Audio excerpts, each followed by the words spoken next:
Tengo en mis manos un libro extremadamente controvertido, un libro muy interesante, un libro lleno de investigación periodística de la periodista reconocidísima Anabel Hernández, Emma y las otras señoras del narco. Anabel, te aprecio mucho que nos hayas dado la deferencia poder platicar contigo en esta mañana sobre tu libro, que pues ya sale a la venta y editado por Grijalbo, pues das un recorrido con el papel que han representado muchas de las parejas, ya sea eventuales o permanentes, de los grandes capos de la droga. Qué gusto saludarte, Anabel, buen día. ¿Qué tal, Luis? Buenos días y muy buenos días a tu auditorio. Al contrario, muchas gracias por el interés. ¿Quiénes son las señoras del narco? ¿Qué papel tienen las señoras del narco, las parejas del narco, las amantes del narco? Pues mira, Luis, tú recordarás un poco el libro de los señores del narco que justamente publiqué hace 11 años, que era un libro que hacía una provocación, un planteamiento provocativo. En la portada estaba el Chapo Guzmán, que en aquella época era considerado por el gobierno de México, por el gobierno de Estados Unidos, el narcotraficante más poderoso de todos los tiempos y galaxias circunvecinas. Tú recordarás cómo decían que es el máximo el narcotráfico, pero al interior del libro uno encontraba personajes mucho más que el Chapo Guzmán. Otros señores del narco, señores que no aparecen que no aparecían en los carteles de los más buscados, no, como del FBI y de la DEA y de la PGR, hombres que querían pasar totalmente desapercibidos, eran los banqueros, eran los empresarios, los funcionarios corruptos. Estaba ahí, por ejemplo, Genaro García Luna en el libro Los Señores del Narco y otros funcionarios públicos a quien yo pude detectar y revelar a tiempo que estaban colaborando con el crimen organizado. El libro de Emma es un libro que es un poco un paralelismo a aquel libro de Los Señores del Narco. Tú me preguntas, ¿quiénes son las señoras del narco? Bueno, pues evidentemente en la portada ahí la gente podrá ver el rostro y la fotografía de Emma, ¿no? Pero en sus páginas la gente podrá encontrar otras esposas del narcotráfico, por ejemplo, mujeres, dijéramos, por decirlo con cierta ironía, primeras damas del crimen organizado, ¿no? Como es Priscila Montemayor, la esposa de Edgar Valdés Villarreal, alias la Barbie. Podrás encontrar a mujeres como la propia Diana Espinosa, esposa de Rafael Caro Quintero, pero también encontrarás a otras mujeres que de una u otra manera están involucradas con capos de la droga y que de una u otra manera forman parte no solo de esos círculos íntimos del crimen organizado, de las familias, de las fiestas, etcétera, etcétera, y que se convierte en una especie de alimento, de comparsas, de corte, por llamarlo de alguna manera, de estos reinos del crimen. De eso habla justamente este libro. ¿Quiénes son las cortesanas? Claro. Sabemos quiénes son las reinas. Están ahí las esposas oficiales, ¿no? Las que los medios ya conocen, los que son señaladas siempre. Estas son las esposas, las criminales, las comparsas, pero hay otras mujeres que son muy poco públicas, que no se conoce que están involucradas en estos círculos y que es importante poder comenzar a señalar, porque solo así podremos entender que qué tan profundo se está haciendo en México tristemente estas raíces del narcotráfico, hasta dónde llega, hasta dónde la gente, qué nivel de personas está coludidas. Es un mundo muy contrastante, ¿no? Es un mundo también de muchas grises. Habrá desde amantes eventuales, que son de los capos, hasta otras señoras que van controlando pues temas sumamente profundos. Tú platicaste, si no me equivoco, corrígeme por favor, Anabel, pero tú platicaste con Emma Coronel, si no me equivoco, por ahí de 2016 y bueno, pues antes de que estuviera detenida, muchísimo antes evidentemente de la sentencia que ya reportábamos hace un momento. ¿Qué te pareció todo esto? ¿Qué opinas de esta sentencia en donde, bueno, pues la condenan a 3 años? ¿Qué tanto sabía? ¿Qué tanto no sabía? ¿Qué reflexión te llevas? Mira, Emma Coronel es una mujer, una chica, una adolescente que el Chapo Guzmán elige como una de sus esposas, ¿no? Y es una adolescente que se convierte en mujer, que toma edad madura en este mundo criminal, y es una mujer que se convierte tristemente, en una de estas mujeres que son, que replican dentro del seno familiar el sistema criminal. Emma es la típica mujer esposa de narcotraficantes, ese fue su rol al inicio, que replicaba el esquema criminal. Sí, hablaba en los desayunos, comidas y cenas con su esposo, pues de tráfico de cocaína, ya hablaban de dinero sucio, ella misma involucra a su propio padre en las grandes ligas del narcotráfico. Su papá era solo un campesino de marihuana y amapola, como tantos otros en el Triángulo Dorado. Pero después del matrimonio de Emma, y gracias a que Emma lo empujaba, y eso se descubre en las llamadas telefónicas que interceptó el gobierno americano y que forman parte del expediente criminal de Chapo Guzmán en Nueva York, y cómo le impulsa al propio padre, a los propios hermanos. Emma involucra a sus propios hermanos, que son Omar y Edgar, los tres tenían en prisión, el papá y los dos hermanos, ¿no? Porque Emma los empuja.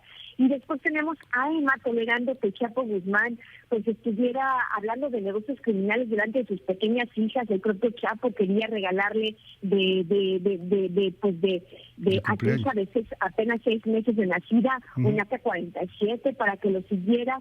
Eso era Emma a un inicio. Y después se convirtió en una especie de mensajera en un segundo nivel. Yo no diría que Emma sabía las grandes cosas del crimen organizado y que era la gran operadora. Esto no es verdad. Un poco la sentencia habla un poco de esto, de que Emma... ¿Se cortó la comunicación con Anabel Hernández? Sí. Híjole, una disculpa. A ver si podemos retomar la llamada telefónica. Esta parte es muy interesante, ¿eh? Lo del regalo del AK-47 a una de las gemelas, ¿no? O sea, que quería hacerlo.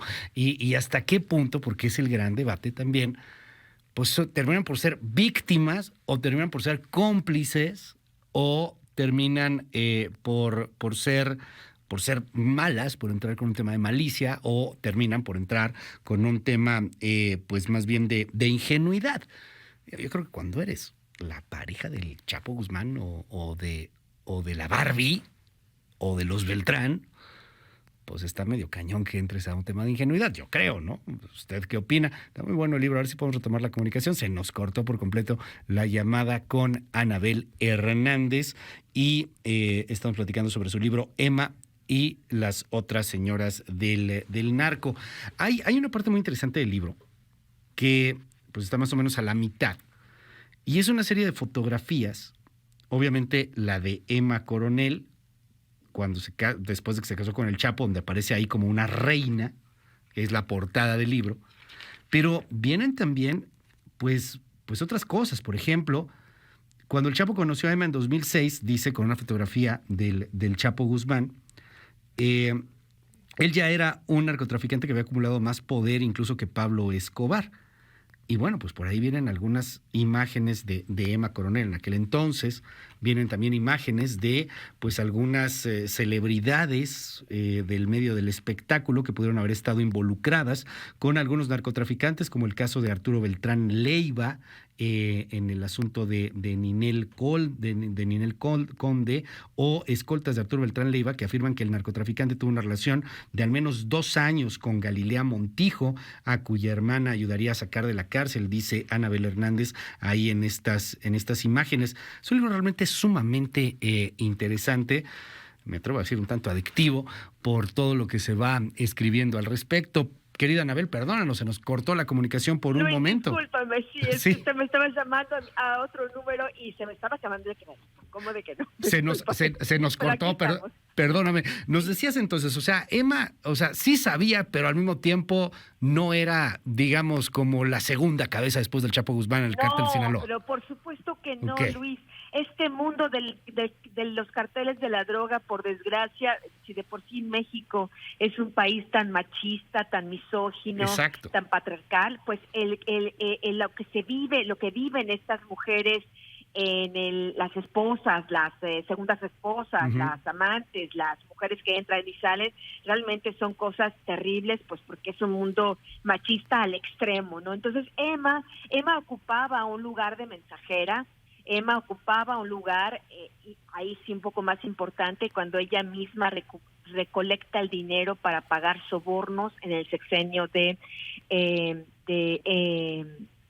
Calderón, Enrique Peña Nieto, de Enrique Peña ya, Nieto, para ayudar a pagar los sobornos que se tuvieron que pagar para la fuga del 2015. Sí, ella del paga penal. sobornos en aquel momento y después paga sobornos, ella misma paga sobornos en el 2016 cuando después de la recaptura de su esposo, cuando otra vez en el sexenio de Enrique Peña Nieto, pues querían conseguirle beneficios en la cárcel, ¿no? Ella los paga. Después se convierte en mensajera de algunos mensajes criminales, claro, de garantizar un buen cargamento, de que a dónde lo tenían que mandar. Se convierte en la mensajera entre el padre y los hijos. Así que cuando tú me preguntas qué significa esta sentencia, es una sentencia típica. Es una sentencia que no corresponde al nivel de crímenes que le imputó el gobierno estadounidense. O sea, tenía que ser mucho más alta, ¿no? 3 años. Absolutamente. Mínimo eran 10, mínimo eran Pedían 10. 14, ¿no? Creo. La fiscalía. Al final la fiscalía pidió 4. Ok. O sea, sí llegaron a un acuerdo. Pidió 3. Okay. Y va a estar en realidad menos de 2. Sí, porque ya lleva un rato, ya lleva un año. Ya cumplió casi un año y después por buena conducta y no sé qué, puede salir en muy poco, menos de un año. Me llama la atención porque el abogado de Coronel insiste mucho en el tema. Es que no se cooperó con el crimen organizado, porque pues imagínate, o sea, quien es un soplón, pues, o sea, así tú lo conoces mejor, ¿no? El destino o lo que termina por pasar con ellos, pues es la muerte, es una ejecución, es algo por el estilo. Esto me llama mucho la atención. ¿Qué tanto son estas personas, al final de cuentas, víctimas, pues de las circunstancias, de las parejas que tuvieron, del asunto de lo que saben? Mira, yo creo, Luis, y eso me parece que lo interesante de todas las diferentes historias de las mujeres que cuento en el libro, que no hay un patrón exacto y claro. Algunas parecen víctimas, otras son claramente victimarias, ¿no? Pero todas, incluso víctimas y victimarias, pues se acomodan a ese mundo machista, terminan obedeciendo las órdenes, las reglas, incluso desde la belleza, ¿no? Te quiero con más busto, pues ve y opérate y ponte más busto, ¿no? Te quiero con una cintura más pequeña que no es posible naturalmente tener, pues vete y te haces la cirugía. Incluso hasta ese nivel, hasta ese grado, estas mujeres ceden a esta imposición machista, ¿no? No se rebelan.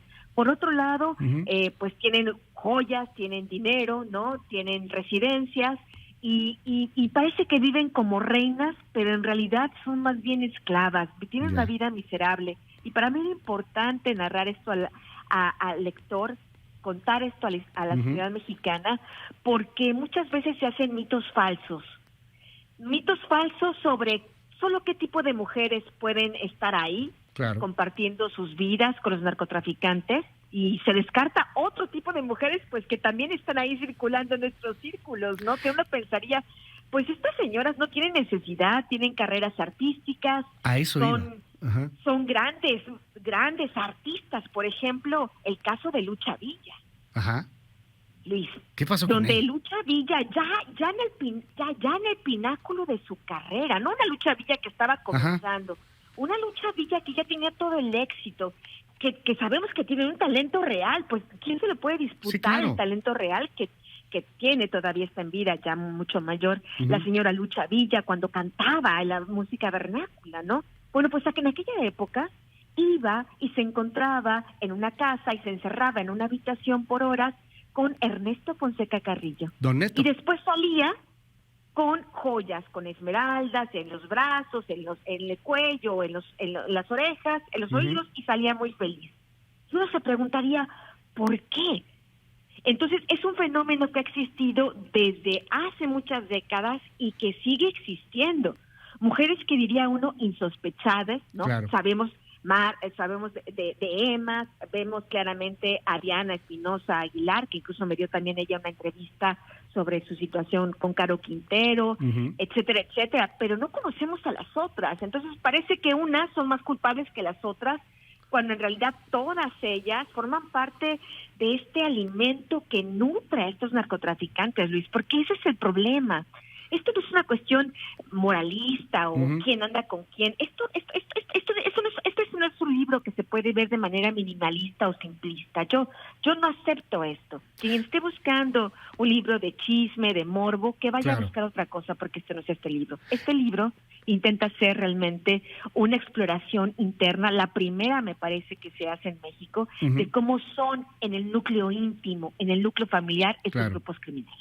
Déjame cerrar con un tema, y justamente por lo que dices, no es un asunto de morbo, tampoco la verdad es que es una radiografía muy interesante de los contrastes que hay con las parejas de los grandes capos de la droga. Insistimos, distintas parejas, y este caso que tocas, el de Lucha Villa, por ejemplo, o el de Diana Espinosa, que fue pues en su momento la pareja de Caro Quintero, esta atracción a lo mejor al peligro, al hombre malo, qué sé yo, a la adrenalina, pero hay un segundo marido narco. Claro. Es un segundo marido narco. No, se preguntaría, pero una vez se puede entender, tal vez era sí, muy pero joven. ya dos es que ya te gustó, ¿no? O sea, ya digo, lo digo con todo respeto, no se puede entender, ¿no? Sí, no pero se puede entender. Hay por ahí, hoy se publica por ahí algo de Javier Tejado, si no me equivoco, y hay información que también ahí empieza a circular en torno a lo que pudiera llegar a representar posibles demandas con otro tipo de artistas, ¿no? Galila Montijo, Ninel Conde,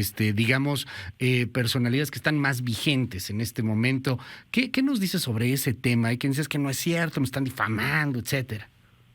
Pues bueno, mira, Luis, en primer lugar te puedo decir que hasta este momento, hasta el día de hoy que estamos hablando, y este libro pues ya tiene una semana, es poco, claro, todo lo que tiene en circulación, no hemos recibido ninguna notificación de demanda, ¿eh?